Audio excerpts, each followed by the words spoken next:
Assalamualaikum warahmatullahi wabarakatuh. Hello guys, welcome back to my channel. In this video, we will learn about acid and bases. Do you want to know some more? Let's go. In this video, we will learn a few things about acid and bases. The first is acid and bases in general, which includes the general definition and characteristic of acid and bases. Then, there are the acid-base theory introduced by three popular chemists, and the last one is the theory of HSAB or hard soft acid base theory. First, we will learn about acid and bases in general. As we learned in senior high school, acid and bases are substances that we often see in our daily lives. Acid is a substance that has a pH below 7, and a base is a substance that has a pH above the 7 when we measured in pH meter. If an acid and base are reacted, it will produce salt and water. Next, we will discuss the characteristics of acid and bases. There are the characteristics of acid and bases. The first one, we will discuss about the characteristics of acid. Acid has several characteristics, namely have a sour taste. In addition by water, the acid will produce H plus ion so that the acid has a pH value less than 7. Because the pH is less than 7, an acid solution can turn litmus paper into a red color. There are examples of an acid are a vinegar solution that we usually add to soto ayam and the orange juice. The second is the characteristic of the base.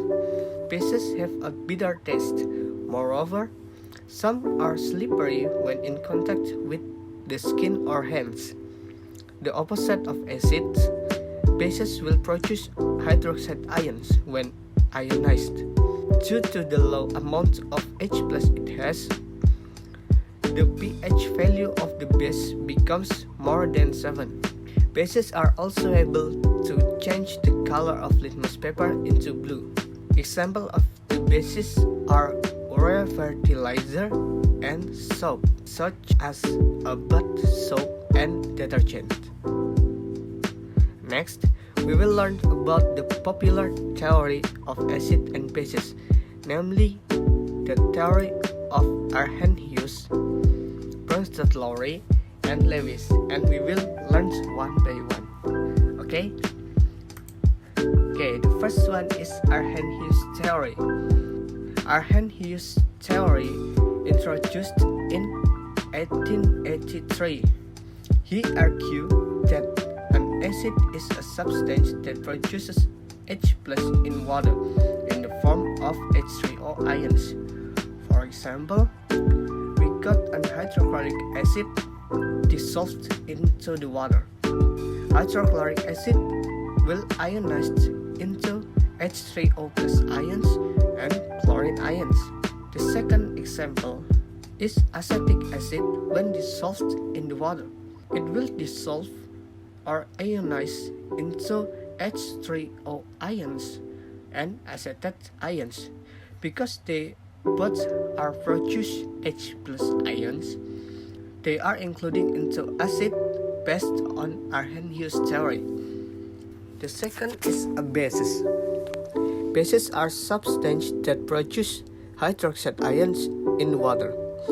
For example, if potassium hydroxide is dissolved in water, it will ionize into potassium ions and hydroxide ions. The second example, when dissolved in water, ammonia will be ionized into ammonium and hydroxide ions. They both are produce hydroxide ions, so that they are including into bases based on Arrhenius theory. The second is acid-base theory of Johannes Nicolaus Bronsted and Thomas Martin Lowry, or what we know as Bronsted-Lowry's theory. According to the Bronsted-Lowry's theory, an acid is a species that donates a proton or H plus ions. The species formed from the loose or transferred protons is called the conjugate base. The second is basis. A basis is a species that accepts a protons or H plus ions. The species formed from the accepted or captured proton is the conjugate acid.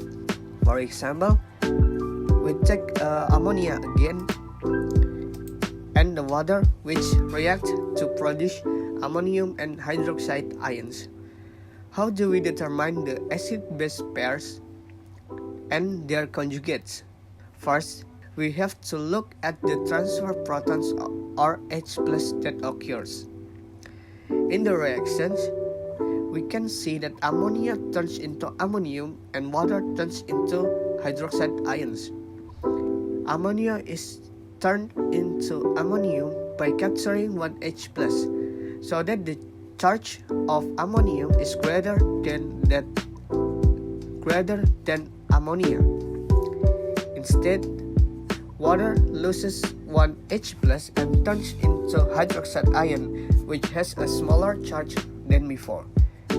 From this, we can conclude that water donates its proton to ammonia and turns into hydroxide ammonium ions. According to the Bronsted-Lowry's theory, water which donates a proton is an acid, and ammonia which accepts a proton is a base. Meanwhile, the hydroxide ion is the conjugated base of water, and ammonium is the conjugated acid of ammonia.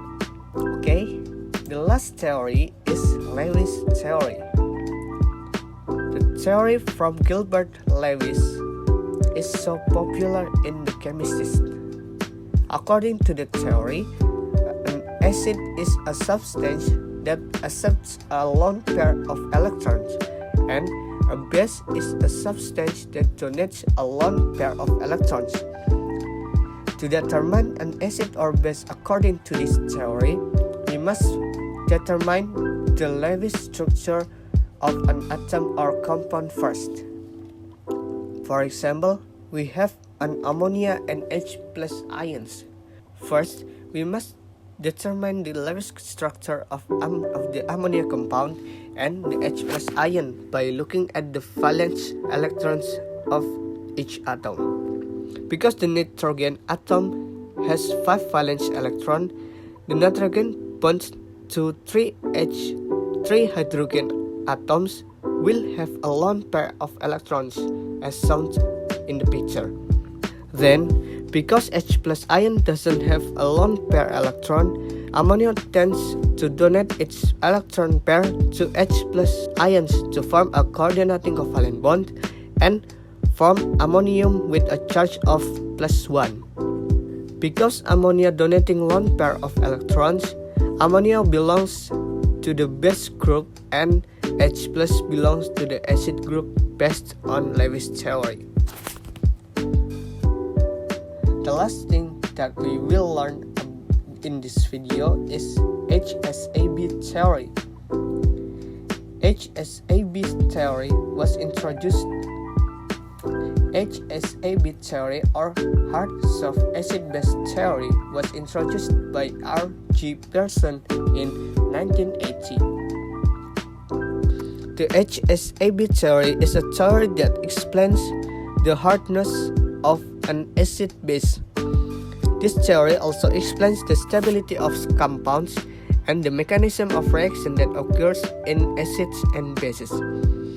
This theory explains that the tendency of an acid or base to bond with each other if the type is the same. I mean soft with soft or hard with hard. Next, the first is The first, in this HSAB theory, acid and bases are classified into three, namely hard, soft, and boundary regions. The first one is hard acid or bases. Hard acids or bases are difficult to polarize, and their outer electrons are not easily influenced by the other ions.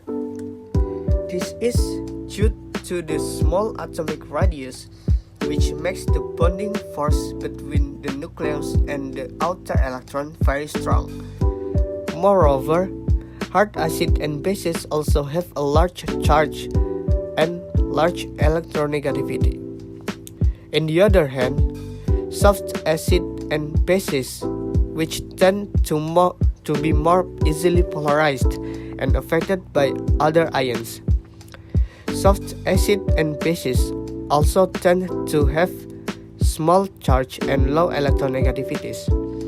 The last is there is acid-base in the boundary area.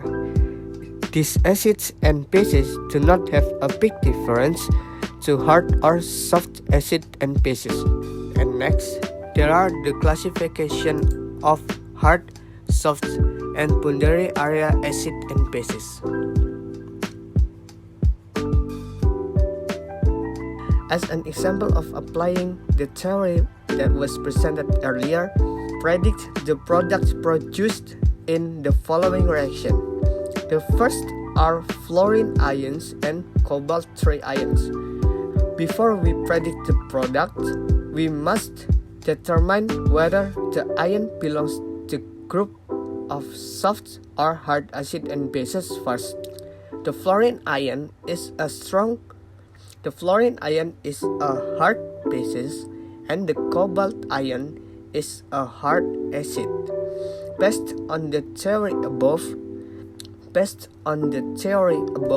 these two ions can react to form cobalt-3 fluoride because they are both the same in the group of hard acid and bases. Then, the second is a reaction between silver ions with calcium sulfide.